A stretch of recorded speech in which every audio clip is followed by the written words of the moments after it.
23 attempt,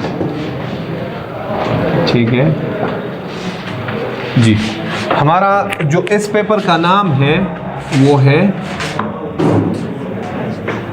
tax practices.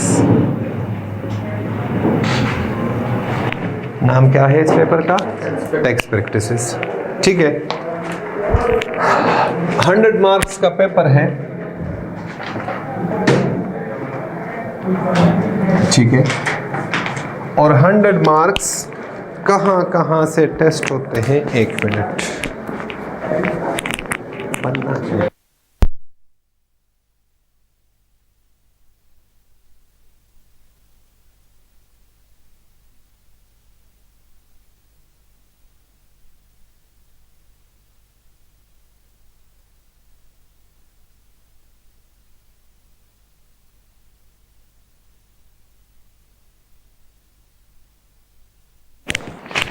जी,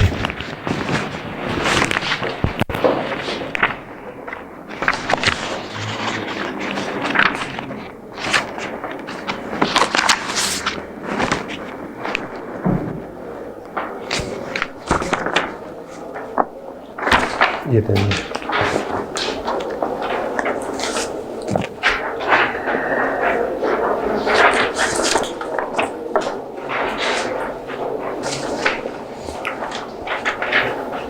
ये मिला।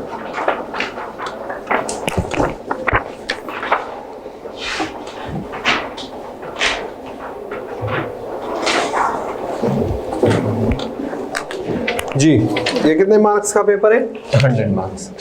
अच्छा, 100 मार्क्स का पेपर है। मैं चैप्टर वाइज तो मैंने आपको वो मैं आपके साथ डिस्कस करता हूँ जो मार्क्स एनालिसिस है, ठीक है। लेकिन पूरे कोर्स के एरियाज कितने हैं, कौन कौन से हैं, वो हम देख लेते हैं। इसमें टैक्स प्रैक्टिसेस में एक एरिया है बेसिक्स का, बेसिक कॉन्सेप्ट है। ये टोटल है 3 चैप्टर्स। ये कितने चैप्टर्स है? 3 चैप्टर्स, ठीक है। एक इसमें एरिया आता है इनकम टैक्स का, ठीक है। ये है टोटल ये, और थर्ड इसमें एरिया आता है सेल्स टैक्स, ठीक है। इनकम टैक्स में 2 तरह से क्वेश्चन टेस्ट किए जाते हैं, एक न्यूमेरिकल, बल्कि 3 तरह के, एक थ्योरेटिकल, ठीक है, और थर्ड सिनेरियो बेस्ड, ठीक है। सेल्स टैक्स में भी 3 टाइप्स के क्वेश्चन टेस्ट होते हैं, एक न्यूमेरिकल, ठीक है, एक सिनेरियो बेस्ड। ये सिनेरियो बेस्ड सेल्स टैक्स में अभी 2 से 3 अटेम्प्ट्स हो गए, उन्होंने स्टार्ट किया है, पहले ये टेस्ट नहीं करता। और third theoretical question, theory area से क्वेश्चन टेस्ट होता है, ठीक है। यहां से टोटल बेसिक 3 चैप्टर्स जो है, यहां से नॉर्मली वो टेस्ट करता रहता है। मैक्सिमम कितने मार्क्स? 10 मार्क्स।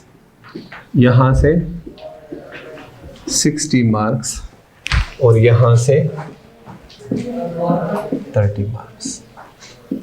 नॉर्मली ये उसका परसेंटेज है जो कि टेस्ट करता है, ठीक है। ये आप देख लें, इसमें तो लास्ट 11 अटेम्प्ट्स की आपके साथ जो है ना, मैंने मार्क्स क्लासिफिकेशन शेयर किए हैं। आप देखें, ये जो पेज मैंने आपको दिया है, ठीक है, 1 2 3 इसको लेके आप चैप्टर नंबर 1 2 3 इसको लेके बेसिक्स,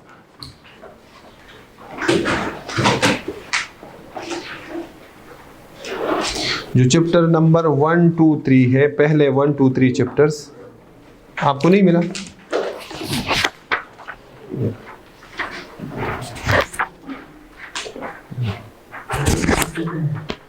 सबके पास है?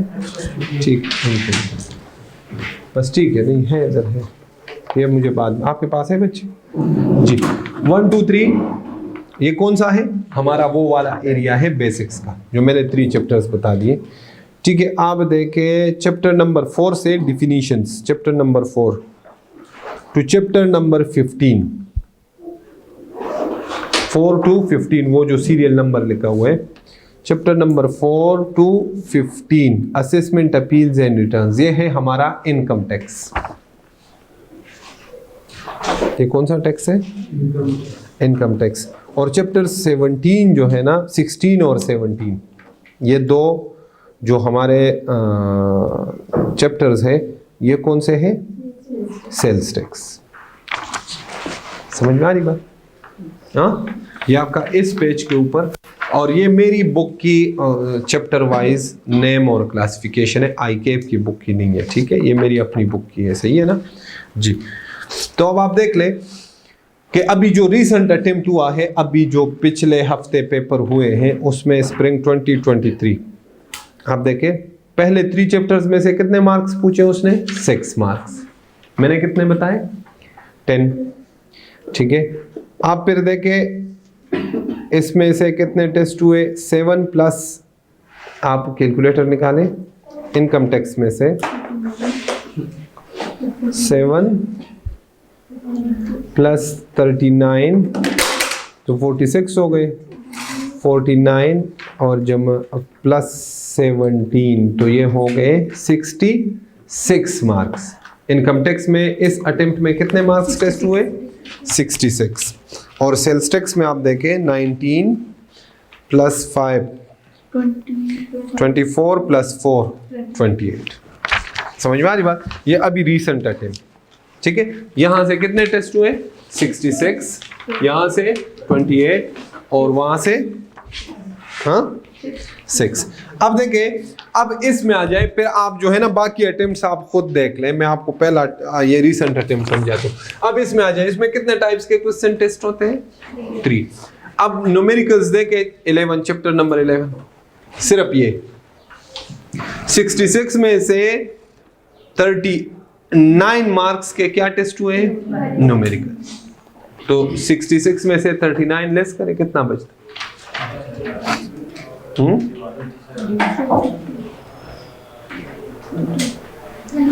27। मतलब 39 मार्क्स के न्यूमेरिकल और 27 मार्क्स के ये दो, लेकिन 27 में भी ज्यादातर ये वाले हो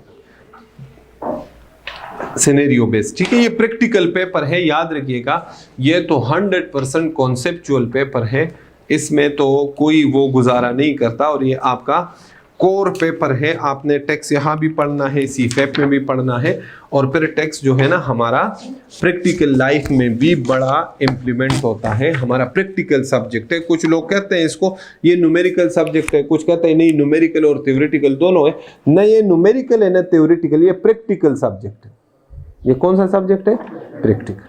ठीक है, मेरे ख्याल में आप सारे बच्चे लॉ के क्लास में भी थे, तो उन चीज़ों पे हम डिस्कशन नहीं करते। जो मैंने किया वो जनरल वो है, आपके साथ मैंने वो भी शेयर कर दिया है, एग्जामिनर कमेंट्स शेयर कर दिए ना, हाँ एग्जामिनर कमेंट्स इस पेपर के भी शेयर कर दिए टैक्स के।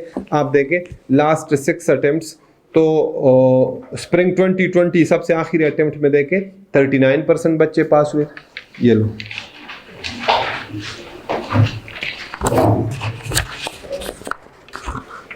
कितने परसेंट पास थे? हाँ 39% रिजल्ट था। ऑटम 2020 में देखें तो 35%, स्प्रिंग 21 में 39, 46, 31, 38%। आप देखें पहला कमेंट देखें कि below average performance were observed in theory based questions. Theory based कौन से हैं पता है? रट्टे वाले, रोट लर्निंग। इसमें कुछ चैप्टर्स ऐसे हैं ना जिसमें मैं आपको समझाऊंगा, लेकिन वो आप अपने अल्फाज में रिप्रोड्यूस नहीं कर सकते। वो पेपर मतलब 100% भी आपने रट्टा नहीं लगाना, लेकिन आपको याद करना होगा, समझ के याद करना होगा, सीधे सीधे उस तरह से क्वेश्चन। वो कुछ एरिया इनकम टैक्स में है और सेल्स टैक्स में भी है। समझ में आ रही बात? वो मैं आपको बताऊंगा, वो आपने याद करना है। सबसे ज़्यादा खासकर जो मेरे बच्चे हैं ना, वो यहाँ पे मार्क आते हैं थ्योरेटिकल एरिया। रीज़न क्या है, उसमें हम कुछ कर नहीं सकते टीचर, वो तो आपने घर, हमने तो समझाना है, घर बैठ के याद तो आपने करना है, ठीक है। न्यूमेरिकल और सिनेरियो बेस्ड में इंशाल्लाह ये आप बेफिक्र हो जाएं कि आपको वो जो मर्जी क्वेश्चन पूछ लें, ठीक है। कॉन्सेप्ट्स और प्रैक्टिस हमारी इतनी होगी ना न्यूमेरिकल्स की कि वो मसला हमें नहीं होगा, हमें मसला कहाँ पे आएगा, थ्योरेटिकल। तो इस बार मैं कोशिश करूंगा कि थ्योरेटिकल एरिया जो है ना कमिंग वीक से एक हफ्ते बाद मैं साथ साथ थ्योरेटिकल चैप्टर्स एक एक चैप्टर शुरू करवा दूँ ना, एक एक पेज, दो दो पेज, तो आप अभी से याद करना शुरू कर दें, ठीक है।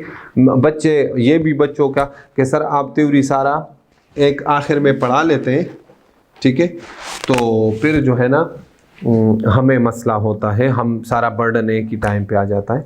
तो इस बार इंशाल्लाह हम साथ साथ पढ़ेंगे, आप पे आखिर में बर्डन नहीं आएगा, हम थोड़ा थोड़ा करके थ्योरी पढ़ेंगे, ठीक है।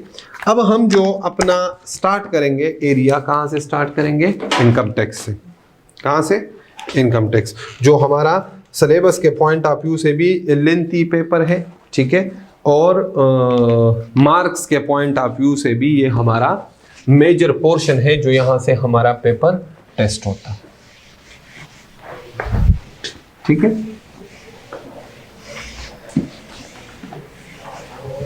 जी।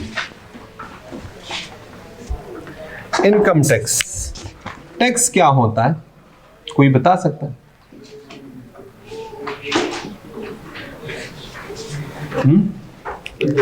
पैसे हम पे क्या कहते हैं, कोई चीज़ हम खरीदते हैं तो उसके ज़्यादा पैसे चार्ज करती है रेवेन्यू के तौर पे। इनकम का ऐसा पार्ट जो गवर्नमेंट, इनकम का ऐसा पार्ट जो गवर्नमेंट को देते हैं। हुसैन ने जो बताया, आपने सेल्स टैक्स बताया, जो चीज़ें हम परचेस करते हैं, ठीक है, वो भी टैक्स ही है, सही है जी।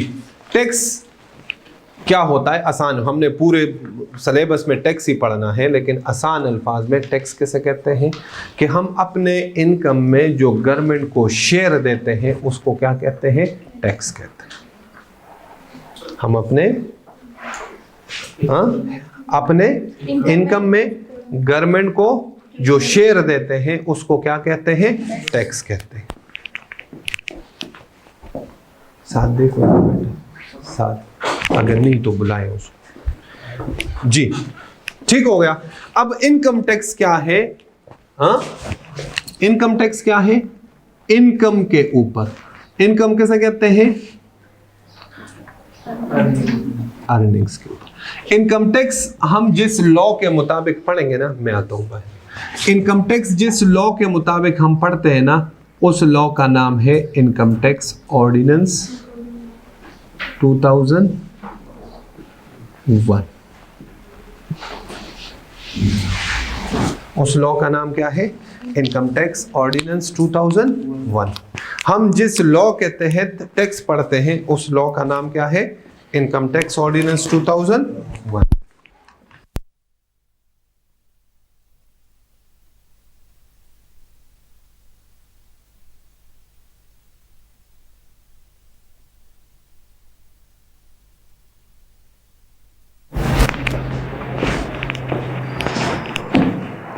जी, जिस लॉ के तहत हम टैक्स पढ़ते हैं वो कौन सा लॉ है, वो है इनकम टैक्स ऑर्डिनेंस 2001। लॉज जो है ना हमारे पास दो तरह के होते हैं, एक को हम कहते हैं एक्ट, हाँ, और दूसरे को हम कहते हैं क्या, ऑर्डिनेंस। एक्ट जो है ना, जिस लॉ के साथ एक्ट यूज हुआ होता है तो एक्ट कंप्लीट लॉ है। बिजनेस लॉ में पढ़ेंगे चैप्टर 1 में, ज्यादा डिटेल में मैं नहीं जाता। कंप्लीट लॉ कैसे, ये प्रॉपर प्रोसीजर के थ्रू ये बनाया जाता है, इसलिए इसको क्या कहते हैं, एक्ट कहते हैं। क्या कहते हैं, एक्ट। एक है ऑर्डिनेंस। ऑर्डिनेंस क्या है, ये क्या होते हैं, डायरेक्ट ऑर्डर्स होते हैं, किसके, प्रेसिडेंट के, ठीक है। जब असेंबली इन सेशन नहीं होती, आपने देखा होगा 2001 में मुशर्रफ का दौरे हुकूमत था, याद, आप तो पैदा नहीं हुए थे, किसका दौरे हुकूमत था, मुशर्रफ। तो मुशर्रफ तो पार्लियामेंटेरियन नहीं था ना, उसने तो मार्शल लॉ इमरजेंसी लगाई थी, तो उस टाइम ये आया था, तो वो प्रेसिडेंट था, उसने डायरेक्ट साइन कर दिए, तो इसको क्या कहते हैं, ऑर्डिनेंस कहते हैं। समझ में आ रही बात? एक्ट और ऑर्डिनेंस में, एक्ट जो है ये प्रॉपर पार्लियामेंट के थ्रू, ये लॉ प्रॉपर प्रोसीजर के थ्रू बनाया जाता है। ऑर्डिनेंस कैसे कहते हैं? Direct orders. समझ में आ रही बात? क्लियर है ना? हाँ कि नहीं क्लियर? जी, अब हम इनकम टैक्स स्टार्ट करते हैं। इनकम के ऊपर टैक्स, इनकम किसे कहते हैं? अर्निंग्स, जो हम कमाते हैं उसके ऊपर टैक्स। इसके लिए सबसे पहले हम जो है इनकम टैक्स साइकिल समझते हैं। क्या समझते हैं? हाँ, income tax cycle. Income tax cycle क्या है? देखिए, आपने अकाउंटिंग में देखा होगा, हम क्या रिकॉर्ड करते हैं? ट्रांजैक्शंस। उस ट्रांजैक्शन से डेबिट, क्रेडिट और ट्रायल बैलेंस बनाते थे और जाके प्रॉफिट एंड लॉस अकाउंट और बैलेंस शीट और ये चीजें बनाते थे। याद है ना? हाँ, इसको हम किस में कन्वर्ट करते थे?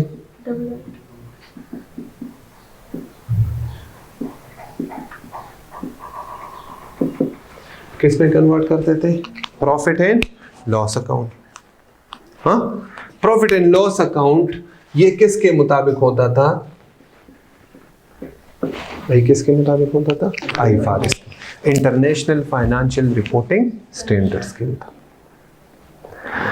अब हमने क्या करना है? अब हमने इन प्रॉफिट्स को कन्वर्ट करना है टैक्सेबल प्रॉफिट्स में। समझ में आ रही बात? आईएफआरएस कहता है राइट्स जाना है। अब हमने टैक्स में आईएफआरएस को फॉलो नहीं करना, टैक्स में हमने किसको फॉलो करना है? Income tax ordinance 2001। आईएफआरएस हमें कहता है राइट जाना है, इनकम टैक्स ऑर्डिनेंस हमें कहता है लेफ्ट जाना है। तो हम टैक्स के पेपर में किसकी बात मानेंगे? Income tax ordinance. तो अब इन प्रॉफिट्स को हम कन्वर्ट करना सीखेंगे किसमें? किसमें? किसमें? Taxable income. किसमें? टैक्सेबल इनकम में। अब टैक्सेबल इनकम किसके मुताबिक होगा? Income tax ordinance 2001। ठीक है। और जब टैक्सेबल इनकम होगी, कैलकुलेट करेंगे, तो यहां ही हम क्या कैलकुलेट कर लेंगे भाई? क्या कैलकुलेट कर लेंगे? Tax liability. क्या कैलकुलेट कर लेंगे? Tax liability. ठीक है। अब ये जो दो काम हम करते हैं ना, तो इसको हम कहते हैं, क्या कहते हैं? रिटर्न। क्या कहते हैं? इनकम टैक्स रिटर्न कहते हैं। क्या कहते हैं?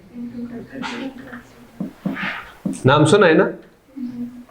अक्सर हम सुनते हैं रिटर्न फाइल किया है कि नहीं किया, इनकम टैक्स रिटर्न सुनने में आता है ना। गोशवारा भी कहते हैं, सालाना गोशवारा भी कहते हैं इसको। हाँ, ये क्या बनाएंगे हम अब? Income tax return. हमने ये सीखना है इस पूरे में इनकम टैक्स में कि जनाब ये गोशवारा कैसे बनाया जाता है, अब्दुर्रहमान की इनकम कितनी होगी और उस इनकम पे टैक्स कितना होगा। हमने ये सीखना। क्या सीखना है? इनकम कितनी होगी और उस पे टैक्स कितना होगा। हमने ये दो चीजें सीखनी है किसमें? Income tax. समझ में आ रही बात? इसके बाद अगले स्टेप्स आते हैं, ठीक है, लेकिन वो हम अभी पढ़ेंगे। ये हमारे कोर्स का हिस्सा है, फाइलिंग ऑफ रिटर्न। हाँ, फिर जो है असेसमेंट, फिर जो है आप नोट करें, फिर जब हम पहुंचेंगे तो फिर आपको ये ऑटोमेटिकली समझ।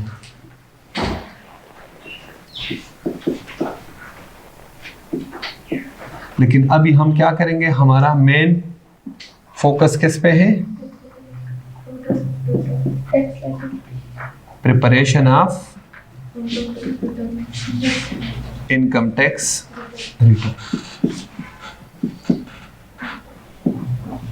इसमें हम बताएंगे कि जनाब इस बंदे ने कितने पैसे कमाए, और ये प्रैक्टिकली ये आज पाकिस्तान में अब भी एप्लीकेबल है। जो इतने पैसे कमाएगा, पैसे कहाँ से कितने कमाएगा, कैसे हम इसको रिकॉर्ड करेंगे, इस पे टैक्स कैसे कैलकुलेट करेंगे, ये सारी चीज़ें तो आज से हम स्टार्ट करेंगे preparation of income tax return, कि रिटर्न कैसे बनाया जाता। ठीक हो गया भाई, क्लियर है ना। फिर ऑनवर्ड ये जो है ना, ये हमारा कोर्स है आखिर तक, रिकवरी तक, लेकिन वो हम बाद में, अभी आपको वो चीज़ें समझ में नहीं आनी। चले नोट करें शाबाश।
जी, हम क्या बनाना सीख रहे हैं? Income tax return. कौन सा चैप्टर है? Chapter number 5। ठीक है। रिटर्न के 3 पार्ट्स होते हैं प्रैक्टिकली। जब हम रिटर्न फाइल करते हैं ना, प्रैक्टिकली भी कितने पार्ट्स होते हैं? 3 पार्ट्स।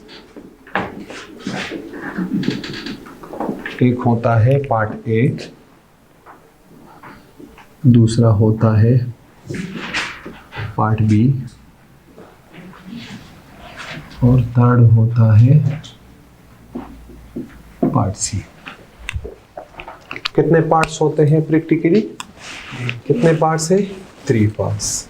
कौन कौन से? पार्ट ए, बी और सी। ठीक है। पार्ट ए में हम क्या पढ़ेंगे?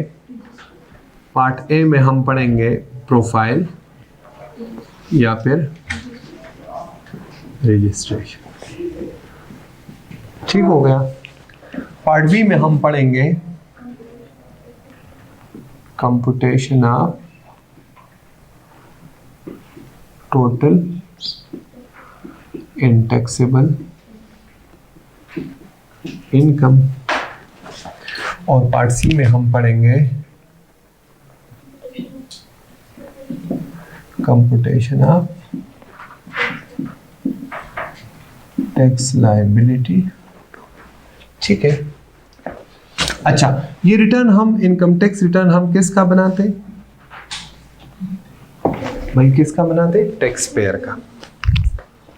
टैक्स पेयर में, और आप एफबीआर को जो भी बंदा टैक्स पे करेगा उसको हम क्या कहते हैं? टैक्स पेयर कहते हैं। ठीक है। अब टैक्स पेयर का हम रिटर्न बनाना सीखेंगे। ठीक है। कोई भी काम अगर हम करते हैं, कोई भी, ठीक है, आप देखें कि आप राइज में आए हैं, आपने एडमिशन लिया है, ठीक है, तो क्या आप सीधा क्लास में आ जाएंगे, बैठ जाएंगे? ऐसे तो नहीं चलता। पहले आपको क्या करना पड़ेगा? एडमिशन में जाके क्या सिर्फ फीस पकड़ा देते हैं, आ जाते हैं? एक फॉर्म आपको मिलता है, उस पे आप अपना डेटा प्रोवाइड करते हैं, ये सारी चीज़ें समझ में आ रही बात? उसके बाद आप फीस जमा करते हैं और फिर क्लास में आ जाते हैं। आप सोशल मीडिया, इसका नाम मैंने क्यों प्रोफाइल रखा है, आप सोशल मीडिया पे देख ले, अगर किसी का आपने कोई डिटेल्स चेक करनी हो, अकाउंट वगैरह डिटेल्स चेक करनी हो, तो हम क्या देखते हैं, प्रोफाइल चेक करते हैं। क्या चेक करते हैं, प्रोफाइल। प्रोफाइल के साथ अगर रजिस्ट्रेशन के साथ मैं इसको क्या लिखूं,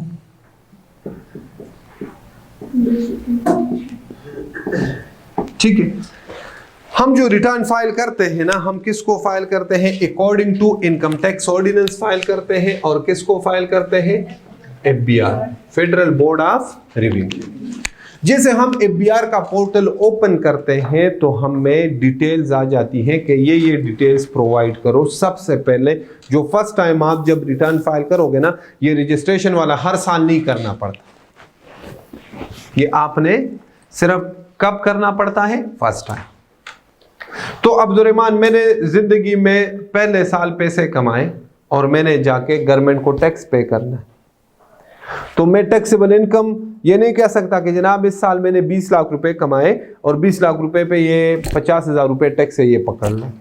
ऐसे नहीं होता। कहता है जनाब टैक्सेबल इनकम 20 लाख रुपए बताने से पहले, टैक्स देने से पहले मुझे अपने बारे में बता दो। जो टैक्स पेयर है उसको कहते हैं मुझे अपना आप इंट्रोड्यूस कराओ, आप हो कौन।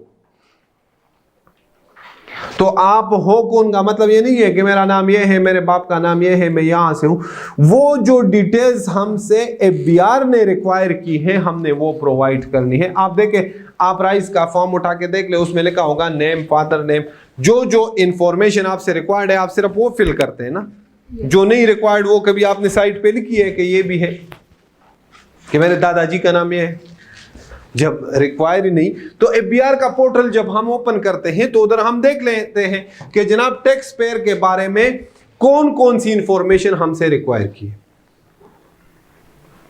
हाँ, समझ में आ रही बात, कि टैक्स पेयर से रिलेटेड हमसे कौन कौन सी इंफॉर्मेशन रिक्वायर की है। तो 3 तरह की इंफॉर्मेशन वो हमसे रिक्वायर करता है कि जनाब अपना टैक्स ईयर बता दो। क्या बता दो, नंबर 2 अपना पर्सनल स्टेटस बताओ। क्या बताओ, और नंबर 3 अपना रेजिडेंशियल स्टेटस बताओ।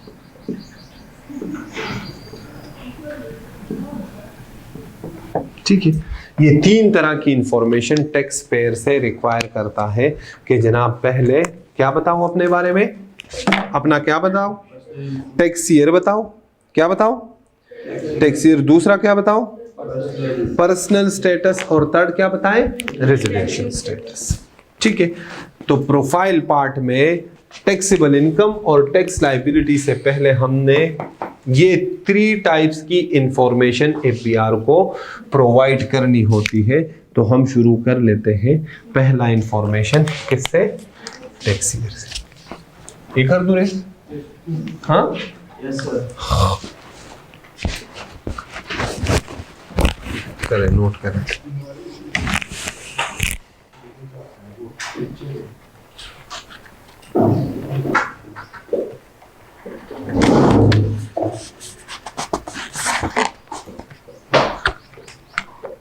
जी कर लिया,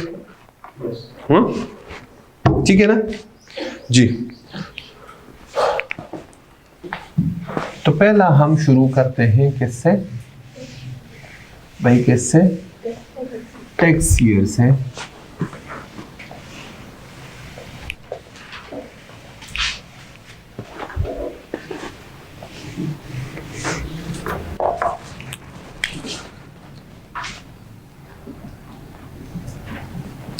टैक्स ईयर क्या चीज है, टैक्स ईयर क्या चीज है भाई, क्या चीज है, टाइम पीरियड। आपने जब टैक्स पे करना हो, टैक्सेबल इनकम कैलकुलेट करना हो, टैक्सेबल इनकम या टैक्स लायबिलिटी बतानी हो FBR की, FBR को, तो हम कहते हैं जनाब यहां से शुरू कर रहा हूं, यहां पे खत्म कर रहा हूं। सबसे पहले मुझे टाइम फ्रेम सेट करना होता है, उसको बताऊंगा कि स्टार्टिंग डेट क्या होगी मेरी और एंडिंग डेट क्या होगी, ताकि FBR उस टाइम का डेटा उठा ले और अगर इन्होंने क्रॉस कंपैरिजन करने हो, क्रॉस चेक करना हो कि ये बंदा सही बता रहा है या फिर गलत बता रहा है, ताकि वो चेक हो सके। समझ में आ रही बात? तो पहली चीज क्या है? पहली चीज क्या है? टाइम पीरियड, टाइम फ्रेम बताए। ओके, हो गया। अब टाइम फ्रेम, उसको हम क्या कहते हैं? टैक्स ईयर कहते हैं। टैक्स ईयर जो है वो 3 टाइप्स के हैं। कितने टाइप्स के हैं? 3। एक है नॉर्मल टैक्स ईयर। कौन सा टैक्स ईयर? नॉर्मल। एक है स्पेशल टैक्स ईयर।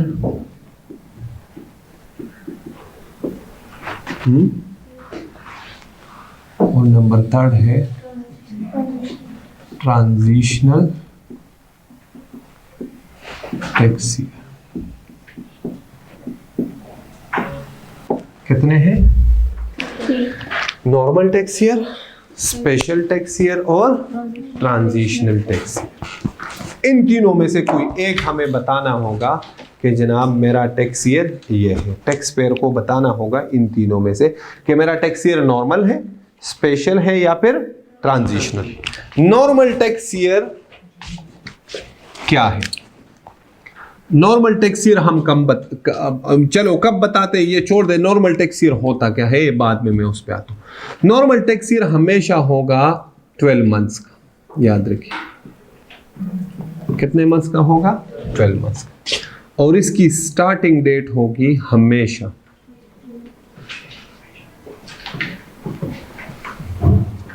1 जुलाई।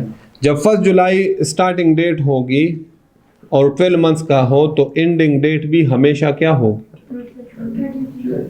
30 जून। ठीक है, हमेशा कहां से स्टार्ट होगा? हमेशा कहां से स्टार्ट होगा? 1 जुलाई। हमेशा एंड कब होगा? 30 जून। ठीक हो गया? हाँ, हमेशा स्टार्ट कहां से होगा? 1 जुलाई। एंड कब होगा? 30 जून। 12 मंथ्स होंगे हमेशा। कितने मंथ्स होंगे? 12। फॉर एग्जाम्पल मैं कहता हूं मेरे पास एक टैक्स ईयर है जो 1 जुलाई 2010 से शुरू हुआ और 30 जून 2011 पे ख़त्म हुआ। आपसे कोई पूछे ये कौन सा टैक्स ईयर है, टाइप कौन सा है, तो आप क्या कहोगे? कौन सा टैक्स ईयर है? नॉर्मल। ठीक है, इसी तरह फॉर एग्जांपल मैं कहता हूँ 1 जुलाई 2015 को एक टैक्स ईयर स्टार्ट हुआ, 30 जून 2016 को एंड हुआ। टाइप कौन सा है? नॉर्मल। इसी तरह मैं कहता हूँ 1 जुलाई 2022 को एक टैक्स ईयर स्टार्ट हुआ और ख़त्म कब होगा? 23। टाइप कौन सा है भाई? टाइप कौन सा है? नॉर्मल। ओके, हो गया। अब अकाउंटिंग में आप करते थे, अगर आपको याद हो, आप लोग लिखते थे इनकम स्टेटमेंट या प्रॉफिट एंड लॉस अकाउंट के लिए for the year ended 30 June 2023, 30 June 2011, 30 June 2015। Month भी लिखते थे, डेट भी लिखते थे और ईयर भी लिखते थे। हाँ, बैलेंस शीट के ऊपर लिखते थे as on this date, month, year, तीनों चीजें मेंशन करते थे। टैक्स में हम सिर्फ और सिर्फ ईयर मेंशन करते हैं, हम डेट और मंथ मेंशन नहीं। तो अब इस नॉर्मल टैक्स ईयर को डिनोट कैसे करेंगे, ये बहुत जरूरी है। क्या डिनोट कैसे करेंगे? समझ में आ रही बात? हाँ, डिनोट कैसे करेंगे इस टैक्स ईयर को? तो इसके लिए एक फार्मूला याद रखें। आपने इसका एंडिंग डेट देखना है, हमेशा 30 जून देखना है। क्या देखना है? अभी कॉन्सेप्ट समझा रहा हूं, जब ये टैक्स ईयर खत्म कर दूंगा ना, फिर एग्जाम हैंड दे दूंगा, आपको 5 सेकंड में पता चल जाएगा। लेकिन कॉन्सेप्ट क्या है वो समझ ले। आपने क्या देखना है इसका? Ending date. और एंडिंग डेट आपने देखना है कि ये कौन से कैलेंडर ईयर में फॉल कर रहा है। जी मुझे बताएं। कैलेंडर ईयर कहाँ से स्टार्ट होता है? 1 जनवरी से स्टार्ट होता है, ये कैलेंडर ईयर होता है ना। हमेशा कहाँ से स्टार्ट होता है? 1 जनवरी से स्टार्ट होगा, 31 दिसंबर को एंड होता है, ये कैलेंडर ईयर होता है ना भाई, यही होता है ना। तो मुझे बताइए ये कौन से कैलेंडर ईयर में फॉल कर रहा है? ये 30 जून 2011 बोले ना, 2011 इसी में फॉल कर रहा है ना। तो ये हमारा बन जाएगा, जो कैलेंडर ईयर होगा वही हमारा क्या होगा? 2011 टैक्स ईयर। ये क्या बन जाएगा? 2011।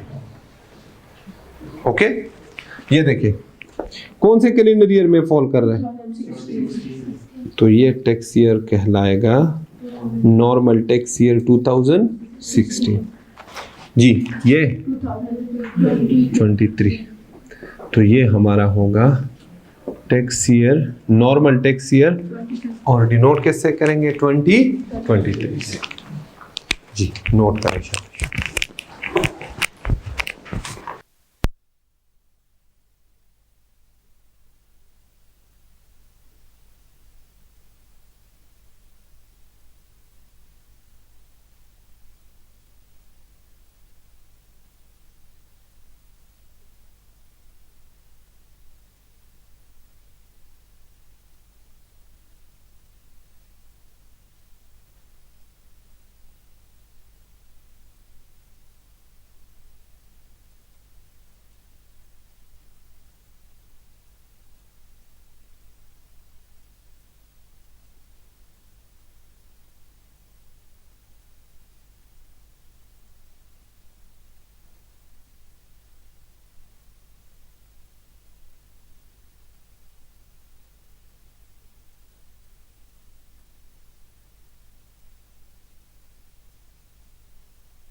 कर लिया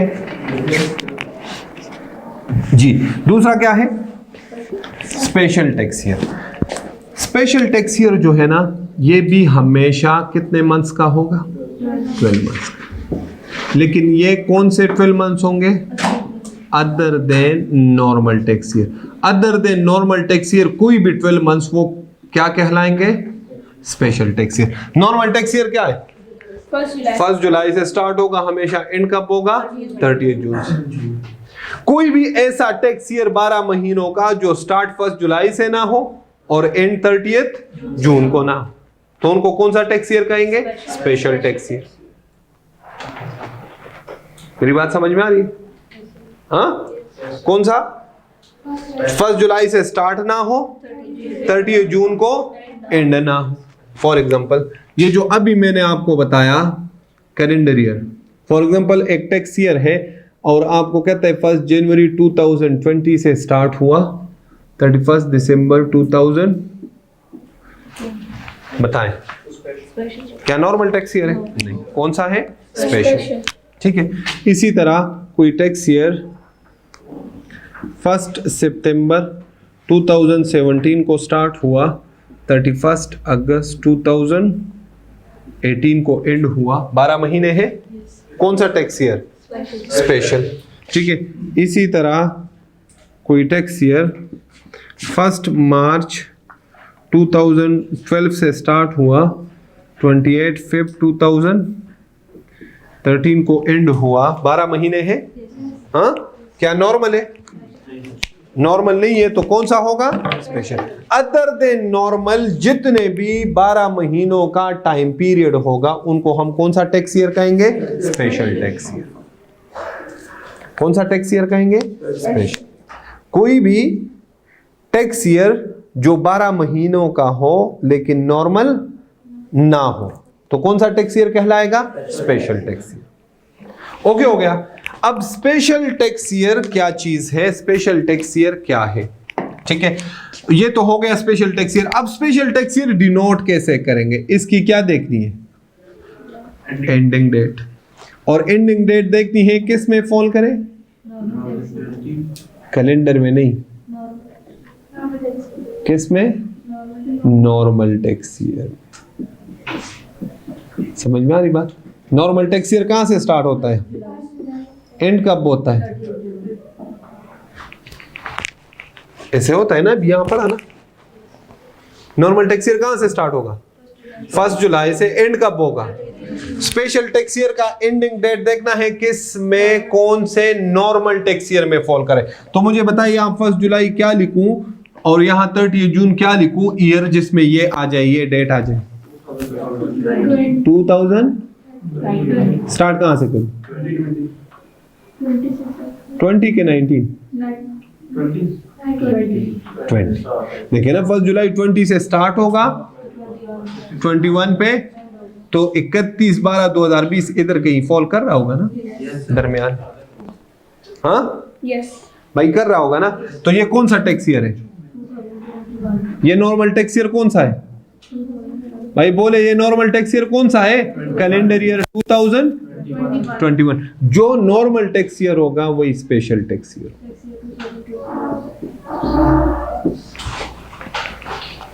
जो नॉर्मल टैक्स ईयर होगा वही स्पेशल टैक्स ईयर। अगला देखें जी, एंडिंग डेट देखनी है कौन से, किस में, नॉर्मल टैक्स ईयर। आसान है, नॉर्मल टैक्स ईयर ड्रॉ करें, कहां से स्टार्ट होता है, 1 जुलाई से स्टार्ट होता है, 30 जून को एंड होता है। मुझे बताएं मैं 1 जुलाई कहां से शुरू करूं और 30 जून का, जिसमें 31 अगस्त 2018 फॉल करे। 2018 से स्टार्ट करूंगा, ये कौन सा टैक्स ईयर होगा, नॉर्मल टैक्स ईयर कौन सा होगा, 19 होगा ना, कैलेंडर ईयर। हाँ 19 होगा। जो नॉर्मल टैक्स ईयर होगा वही क्या बन जाएगा, special tax. Special tax year कौन सा बन जाएगा, टैक्स ईयर 2019। ये थर्ड खुद करे, शाबाश।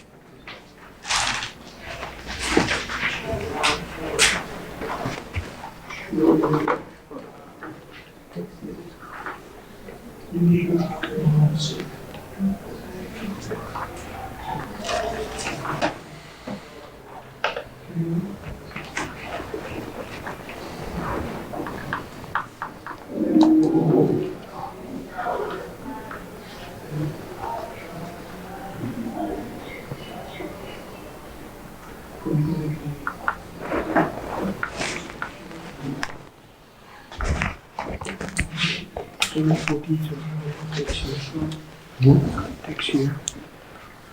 Dead will use as a fear. ये गलत है।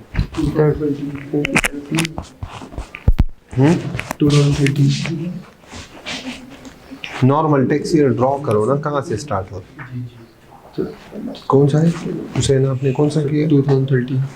जी बच्चे आपने 30 जी। ईसा करो करो शाबाश।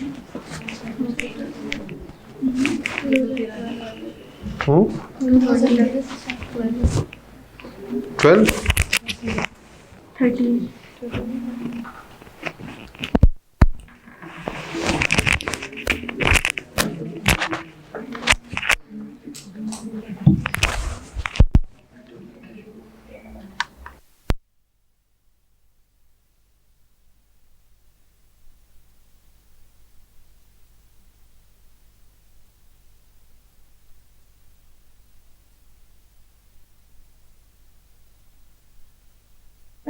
13 कैसे, आवाज आ रही जी। इधर देखे देखे देखे, ये जो है ये डेट आपने क्या ड्रॉ करे, नॉर्मल टैक्स ईयर। नॉर्मल कहाँ से स्टार्ट होते हैं, और एंड कब होता है, 30 जून। मुझे बताइए 28 फरवरी कौन से 1 जुलाई में आएगा, 2012 इसमें आएगा ना। हाँ यहाँ कहीं फॉल कर रहा होगा ये डेट, है नहीं, नॉर्मल ये बनेगा ना। तो ये कौन सा है नॉर्मल, टैक्स ईयर 2000 13। तो ये कब क्या बन जाएगा? Tax year 2000, special tax year 2013। ज़ेड जी क्लियर है? मैं आपको हिंट बताऊंगा लेकिन आखिर में, अभी नहीं। जब ट्रांजिशनल पढ़ा दूंगा ना फिर बता दूंगा कि ये कैसे डिनोट करेंगे। 5 सेकंड में आपको पता चल जाएगा, ठीक है? लेकिन कॉन्सेप्ट ये है, आपसे कोई पूछे कि जनाब ये टैक्स ईयर कैसे डिनोट करते हैं, तो नॉर्मल का आपने कैलेंडर ईयर देखना है, स्पेशल का आपने नॉर्मल टैक्स ईयर देखना है। समझ में आ रही बात? ठीक है। ट्रांजिशनल टैक्स ईयर से रिलेटेड एक और भी कॉन्सेप्ट है, ठीक है? पहले हमने वो पढ़ना है, फिर हमने ट्रांजिशनल टैक्स ईयर पढ़ना है। कल इंशाल्लाह इसको पढ़ लेंगे, ठीक है? कल आपने इसके नोट्स लेके आने हैं चैप्टर 5 के। मैंने साथ साथ रीडिंग करवानी है, उसमें पास पेपर्स है, एग्जाम्पल्स है, ठीक है? वो सारी चीज़ें साथ साथ करनी है। तो टैक्स के चैप्टर 5 के नोट्स, ठीक है, प्लस कैलकुलेटर, साइंटिफिक कैलकुलेटर, ठीक है? मोबाइल वगैरह वाला कैलकुलेटर नहीं, ये सारी चीज़ें जो है ना आपके पास होनी चाहिए। कल मैं आपको 1-2 दिन में टैक्स रेट्स दे दूंगा, ठीक है? ये कुछ चीज़ें आपके पास पूरे इनकम टैक्स जब तक हम पढ़ रहे हैं आपके पास होने चाहिए, ठीक है? तो कल इंशाल्लाह फिर मिलते हैं, ठीक है? ओके जी, अल्लाह हाफिज़। कोई क्वेश्चन है यहाँ तक? हाँ, किसी बच्चे का हो तो पूछे। ओके ओके, अल्लाह हाफिज़।